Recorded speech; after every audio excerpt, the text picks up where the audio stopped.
Hi, I'm Jason Matthews with Matthews Painting Company in Warsaw, Indiana. Today we continue our tutorial videos that we show each new employee when we hire them on how to become a professional painter.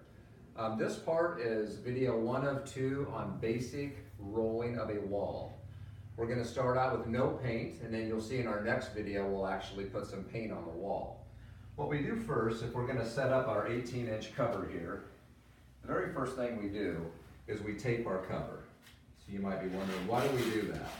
Even though this is a woven cover and the nap is in there very tight, this will take out a little bit of the loose fuzz or nap or knit, it's called several different things, so that it doesn't end up in your wall. We also do this when we're doing our smaller 1/4 inch or 3/16 inch covers for doors. I just press it down slightly. I really make sure the ends I push down and curl them around a little bit because that's where the factory cuts them, and then that way it pulls off those ends, anything that's loose. So just unwrap it. Don't roll the wall with the tape on, that wouldn't be good. Take this off like this. You can actually see little fuzzies on there when you look at them, and those typically would end up in your wall and not look very good. If you do roll a wall and you do have some of the fuzzy knit in your roller in your wall, you can always do a light sand in between first and second coat. This is how we put it into our 18-inch roller frame. It's got 2 caps on it. Sometimes those caps come out, you have to go find out where they are. They're usually in the plastic sleeve that this came in. But I just go ahead, I hold this in my hand, I put that in one side, one of the actual sides is already in, and then I just snap that down into place, like so, okay? Second, we're going to talk about how we actually dip the roller frame and cover into a pan. So I'm going to go ahead and screw this on here. That screws clockwise into our extension pole. I'm not going to tape this one for sake of illustration, but we would tape this the same way. This just gets pushed onto the 9-inch roller frame, so we'll roll that on in 1 second here.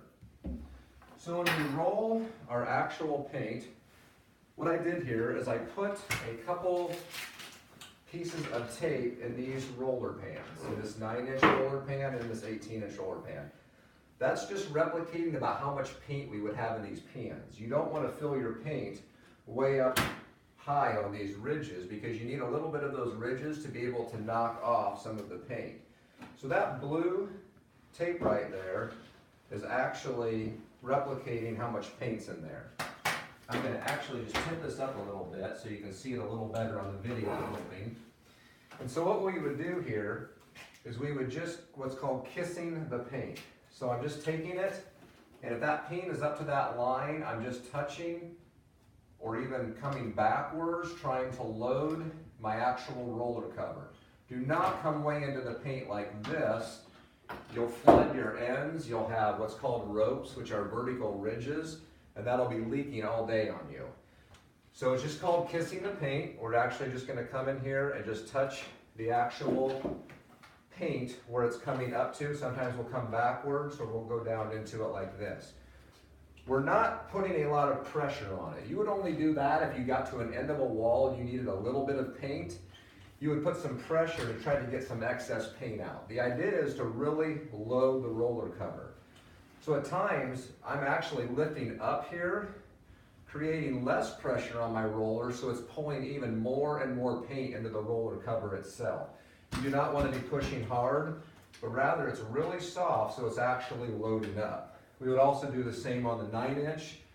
For illustration, I will show you that real quickly.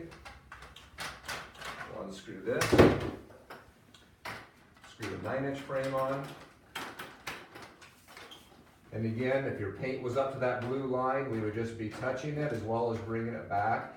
At times on the first 2 or 3 dips, you need to do it a little longer to really get more paint in there. And at times I'll actually come up as well to bring more paint in there. I'm going to go ahead and put the 18-inch frame back on because we use that on 90% of our jobs.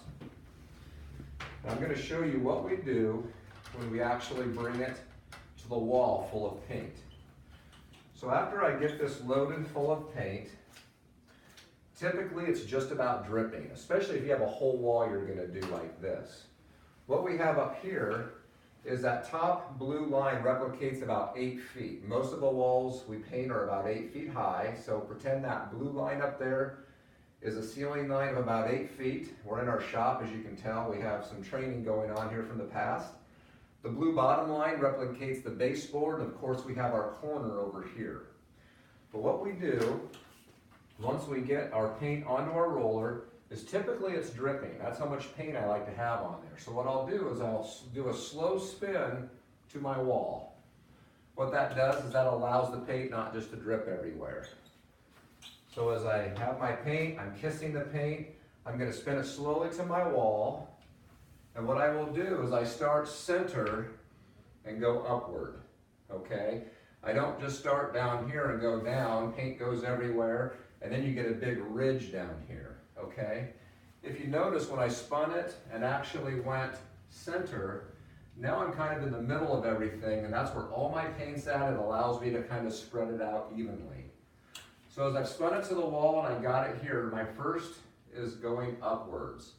I do not come all the way to my ceiling. I come about a foot from my ceiling. I come down, I come about a foot or 8 to 12 inches from my baseboard, and I do not come all the way into my corner yet. The reason I do that is if I would have taken a fresh dip of paint and come all the way up to my ceiling, or come all the way down to my baseboard and corner, now I've got big old ridges and areas that are going to run and sag everywhere, and you're never going to get that paint out. It's going to be really difficult. You're probably going to have to go get a brush. So the reason we spin it center is most of the paint's in the center. We're going up first against gravity. We're stopping there. We're bringing it about a foot, and we're emptying that roller. As we start to see the roller texture get a little less textured, we know that the paint is starting to spread out. Then we can start actually bringing it up closer to our ceiling line, closer to our baseboard, and we can start bringing it into our corner, okay? Like so. So now we're starting to spread out. An 18-inch cover is probably going to give you about this much per dip, from about here to here. A 9-inch cover, maybe half of that, okay? And final instructions here before we actually put some paint on the wall. You see that I've got a squiggly line here and here. That's kind of talking about the method of your body, the style of your body as you're rolling the walls, okay? Right here as I'm rolling, it says lean forward. That up arrow means this is when I'm coming up, okay? When I'm coming up, I'm going to lean forward here as you see me to kind of get up to the top where my ceiling's at. Right here, if I don't lean back, I'm going to put way too much pressure on this, and you're going to create a rope. So you literally have to lean back because you're technically closer to the wall here than you are up here. As you can tell, my hand doesn't even reach the wall there, but here it reaches the wall. So you have to lean back when you're coming down, and then when you come to about right here, you start to lean forward. Of course, that says lean back, and that's wrong. It's supposed to say lean forward. So we come up here, we lean forward.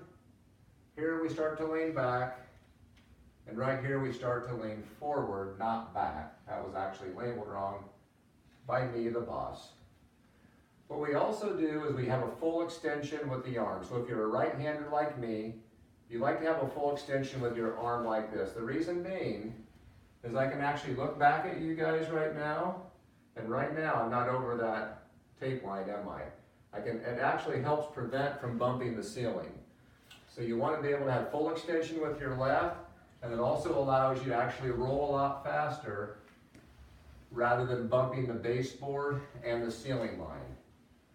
So we're going to lean forward here. We're going to start our lean back. You can see me kind of rocking with my feet. And at the bottom, we start to lean forward.